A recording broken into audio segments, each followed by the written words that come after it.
ಅರಕಲಗೂಡು ಬಳಿ ಹುಚ್ಚುನಾಯಿ ಅಟ್ಟಹಾಸ ಮೆರೆದಿದ್ದು 2 ಮಕ್ಕಳು ಸೇರಿದಂತೆ 8 ಮಂದಿಗೆ ಕಚ್ಚಿದೆ. ಅರಕಲಗೂಡು ತಾಲೂಕಿನ ಕೋಣನೂರು ಹೋಬಳಿಯ ಸರಗೂರು ಹಾಗೂ ಉಳ್ಳೆನಳ್ಳಿ ಗ್ರಾಮದಲ್ಲಿ ಘಟನೆ ನಡೆದಿದ್ದು, ಗಾಯಾಳುಗಳನ್ನು ಚಿಕಿತ್ಸೆಗಾಗಿ ಕೋಣನೂರು ಆಸ್ಪತ್ರೆಗೆ ದಾಖಲು ಮಾಡಲಾಗಿದೆ.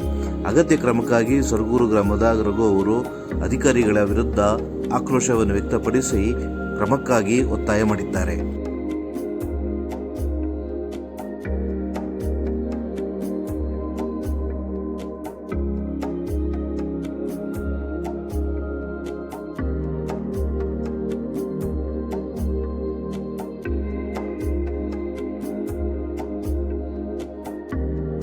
ಅವರೇ ಮತ್ತು ಅಧ್ಯಕ್ಷರೇ ಈ ಬಗ್ಗೆ ಗಮನ ಹರಿಸಬೇಕು. ಏಕೆಂದರೆ ಇವತ್ತು ಏಕಾಏಕಿ ಒಂದು ಹುಚ್ಚುನಾಯಿ ಬಂದು ಸುಮಾರು ಉಳ್ಳನಳ್ಳಿ ಗ್ರಾಮದಲ್ಲಿ ಒಂದು 6 ಜನಕ್ಕೆ ಮತ್ತು ಸರಗೂರು ಗ್ರಾಮದಲ್ಲಿ ಒಂದು 2 ಜನಕ್ಕೆ ಏಟಾಗಿದೆ.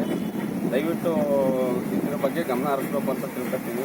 ಟೋಟಲ್ ಎಷ್ಟು ಜನಕ್ಕೆ ಕಚ್ಚಿದೆ? ಟೋಟಲ್ 8 ಜನಕ್ಕೆ, ಮಗು ಸೇರಿ, ಒಂದು ಸಣ್ಣ ಮಗು ಸೇರಿ ಹೊಟ್ಟೆ ಭಾಗಕ್ಕೆ ಕಚ್ಚಿದೆ. ಅದ್ರ ಬಗ್ಗೆ ನೀವು ತನಿಖೆ ತಗೋಬೇಕು ಅಂತ ಎಲ್ಲೆಲ್ಲಿ ಕಚ್ಚಿ ತೋರಿಸಿ.